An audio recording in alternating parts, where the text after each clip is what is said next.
Welcome back, everyone. We're going to talk about a topic I could talk about all the time. Every person going through menopause is looking for ways to alleviate their symptoms, me included. So with some tips to navigate the transition and find our strength during menopause is Stacy Irvine. Thank you, Stace.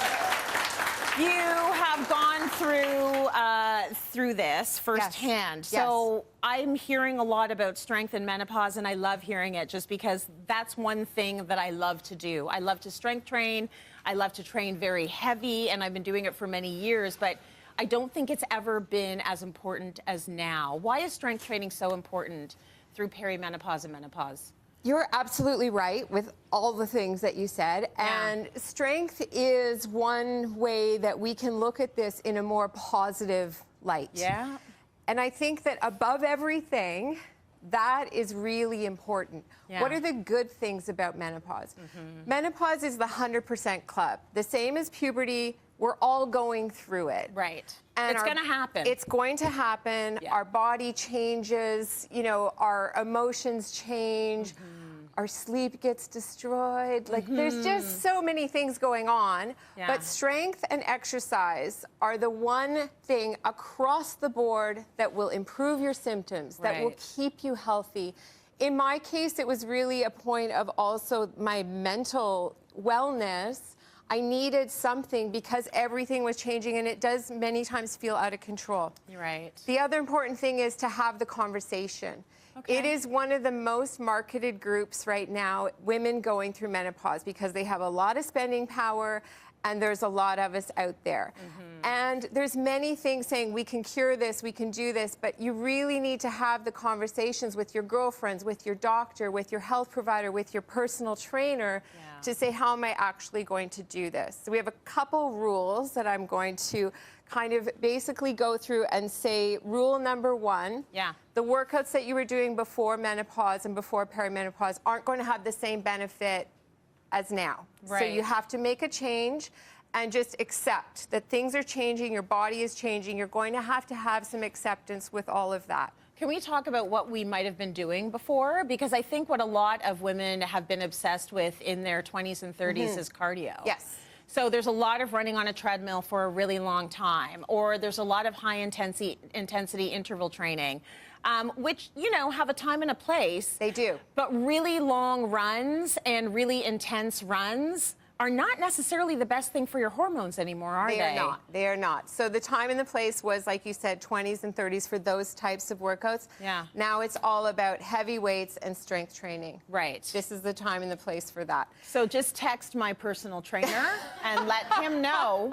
We have been having this conversation, though. I need different things at this stage of my life, and it has nothing to do with laziness. Exactly. It has to do with what my body, like, I don't want my cortisol rising anymore. I need it to lower. You do not. And we're losing muscle mass in menopause, and we're losing bone mineral density. Right. Weights are by far, all the evidence points to, they are the best way to combat that. Right. Okay, so the second rule, knowledge is power. Yes. This is exactly what we're talking about. Read some books, get some good advice. Don't go with what's being marketed to you. Get to the bottom of it. What are your hormones doing? Get a good relationship with your doctor. Get good advice. Yes. Okay? Yes. And finally, there is a lot of unpredictability in this. What works one day might not work the next day. Remember, it's a transition and an evolution. Okay? Yeah, that part is the part I dislike the most. That is so. That is such trash. Like, what? You get into a routine and it's working for you, and then it's like, oh, it's not going to work on Tuesday. It's all gone. Okay. Try again. Let's channel that trash energy and get some weights here. Let's channel the rage. Let's channel it. Okay, so we're going to use what's called the 3-7 technique. This is the best, most efficient way to build muscle mass. This is why I want to show it to everyone today. Yes. We go with 3 repetitions. We're going to do bicep curls nice and easy. Okay. And these are heavy weights, as you can feel, okay? With the 3-7 technique, you rest for 15 seconds, but I'm just going to say let's do squats. So we're going to do 3 squats. Yep. And that's a 15-second rest for our biceps. Then we go to 4. Okay, this is why it's called 3-7. Yeah. We do one body part at a time, and then you're done. I've been doing this for a long time, and I love it. I love this style of workout because you know, it's a good way to kind of have a program. Yes. But I think I did 5. Yeah, you did. Okay. You can keep going if you and really then want. we just keep going. But we're going to leave those so ones as it is. So you go all the way up the ladder to 7? Is that 7. the point? Yep. Okay, and then you do the same amount of squats. Perfect. Exactly. Now we're going to do it with tricep dips. Same Okay. idea. So tricep dips are great because they're hard. Yeah. You can do them pretty much with body weight. So we do exactly the same thing. We do 3. And then instead of just resting, which there's nothing wrong with that, we're going to do hip thrusts. Oh, okay. So we're supersetting, are we? Supersetting. Okay, boss. So we're going to slide down here. Yeah. Shoulders go on the chair. And then we're going to come up 3 hip thrusts. So that was our break time. Okay. So this is our active and then rest? We go, Is that what this is? Basically. Okay, all but right. it's also an exercise. All right. And then back to dips. Back to dips, but they know what we're doing. I'll right? dip Good and for you talk. Why is this a good way to work out when we're in menopause or perimenopause? The most important thing is that it needs to be heavy enough. And so we want to keep the exercises simple. Yeah. Because we are also more susceptible to inflammation in perimenopause and menopause. Right. So don't go trying things that you've never done before. Don't lift too heavy with a risk of injuring yourself, because what I see in my practice, those injuries can grow into really big deals. Frozen shoulder, hip issues. We want to really make sure that we are doing things safe. Yeah.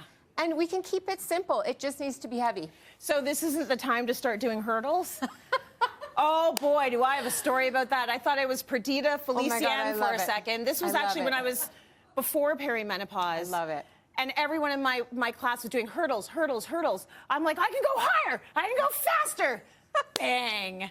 Okay. It was like hip, tailbone, head bounce, the whole 9. Oh. So I don't do hurdles anymore. Right, right.